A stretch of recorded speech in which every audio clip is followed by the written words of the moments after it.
Have you ever noticed how a tiny, almost invisible piece of grammar can completely flip the meaning of a sentence? Well, today we're going to dive into a powerful little tool that does exactly that. It's called the relative clause.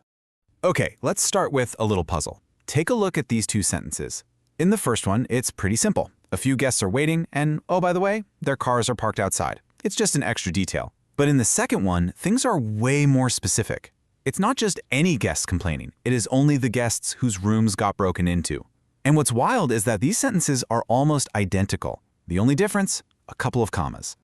So how is that even possible, right? How can two little punctuation marks create such a massive shift in meaning? Well, that's the mystery we're going to solve right now. The whole answer really boils down to one simple but powerful idea. It's all about whether the information you're adding is absolutely essential or if it's just, some extra color. This is the real job of a relative clause.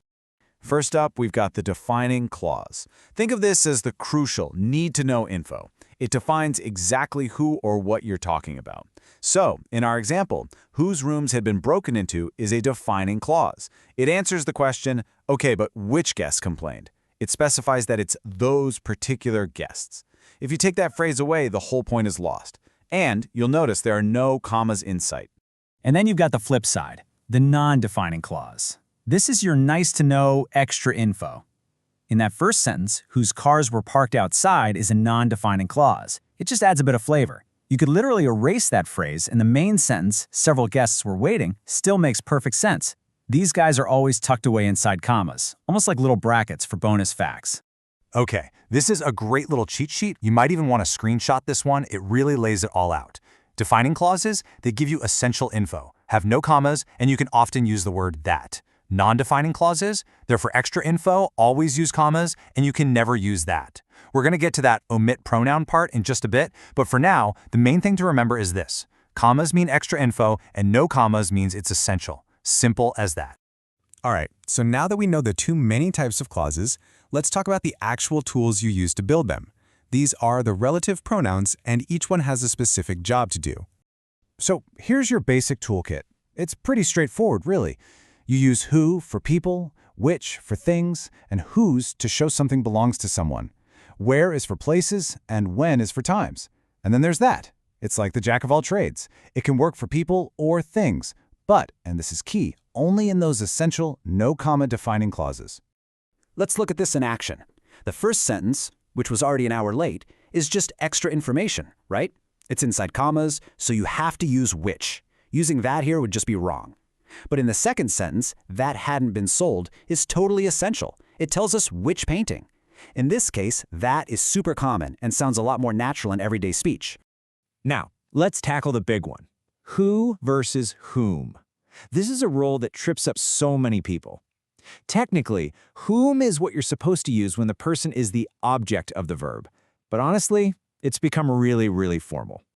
So this is the classic super formal use. The logic goes like this. Everyone regarded him. Since him is the object, traditional grammar says you have to use whom. You'll definitely still find this in very formal writing. But here's the reality check. In everyday life, almost nobody talks like that anymore. Most people would just say who. And you know what? It's now totally standard and sounds way more natural. Okay, so you've got the fundamentals down. You ready to level up? Let's get into a few advanced tips and tricks that will make your English sound way more fluent and professional.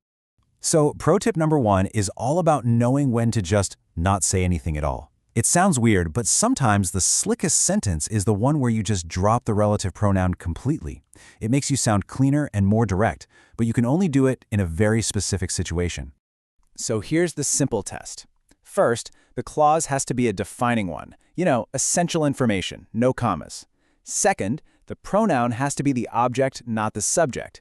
For example, in the sentence, "I found the keys which I've been looking for," the keys are the object. It passes both tests. So you can just say, "I found the keys I've been looking for." See how much smoother that is? All right, pro tip number 2.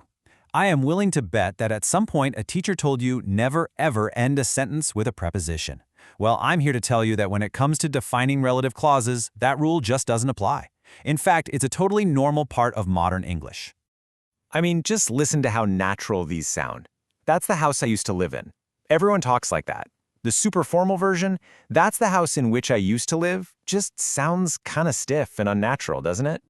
Okay, this last pro tip is a really powerful one. You can use which, with a comma of course, to comment not just on a single word, but on the entire idea that came before it. You see what's happening here? What made me suspicious? It wasn't just the train. It was the whole situation. The fact that the train was completely empty. Using which this way is an amazing tool for adding your own commentary and showing cause and effect. So after all that, what does it all boil down to? It's this. Grammar isn't just a boring set of rules you have to memorize. It's actually a series of smart choices that you get to make as a speaker or a writer. So if you remember one thing, let it be this. Those little commas are powerful signals. They're like bright neon signs telling your reader, hey, this part is just a bonus fact. And when there are no commas, you're saying, pay attention, this information is crucial. When you master this, you gain so much control over exactly what your message communicates. And that's the final question I want to leave you with. It's a challenge, really. The next time you're writing anything, an email, a report, even a text, and you add a little descriptive phrase, just pause for a second. Ask yourself, is this essential or is this extra? Your answer will tell you exactly what to do, and I promise it will make your writing so much clearer and more powerful.